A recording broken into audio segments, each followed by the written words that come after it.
السلام علیکم ذاکر نائک. میں آپ کا بہت بڑا فین ہوں اور آپ کے بیانات ہمیشہ سنتا رہتا ہوں.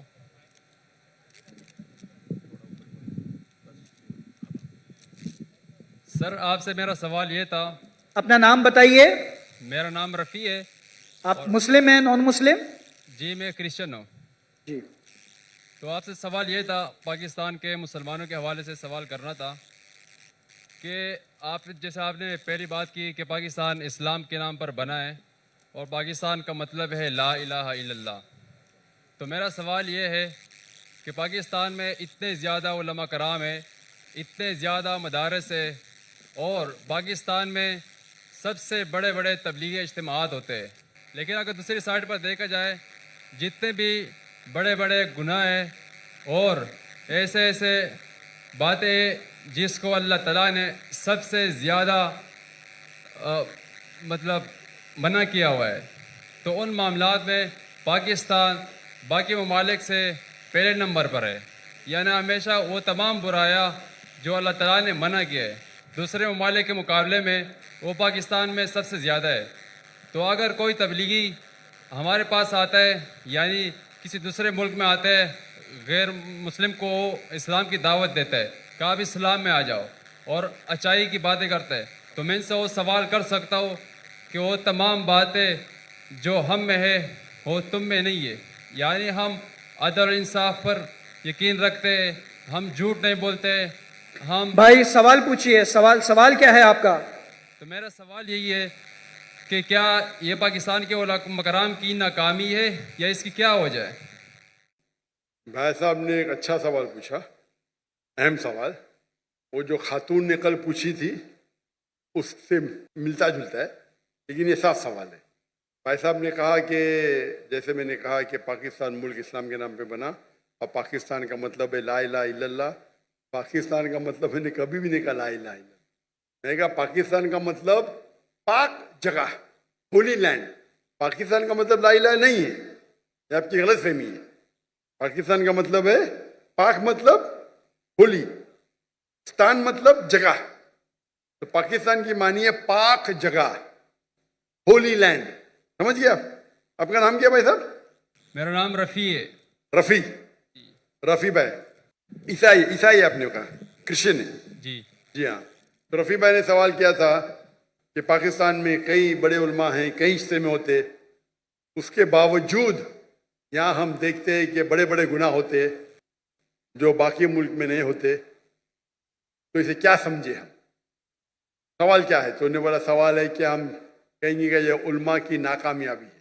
کیا ہے اس کا جواب؟ ہے کہ پاکستان اسلام کے نام تو بن گیا، قائم ہو گیا، لیکن آپ اگر مجھے پوچھیں گے کہ بھائی صاحب نے صحیح کہا کہ یہاں بڑے بڑے علماء ہیں، میں بھی یہاں کے علماء کی عزت کرتا ہوں، بڑے بڑے ہیں، بڑے دانشور ہیں، بڑے بڑے لیکچر ہوتے، بڑے بڑے اجتماع ہوتے، لیکن یہاں ہم دیکھتے ہیں کہ کافی غلط کام بھی ہو رہے ہیں.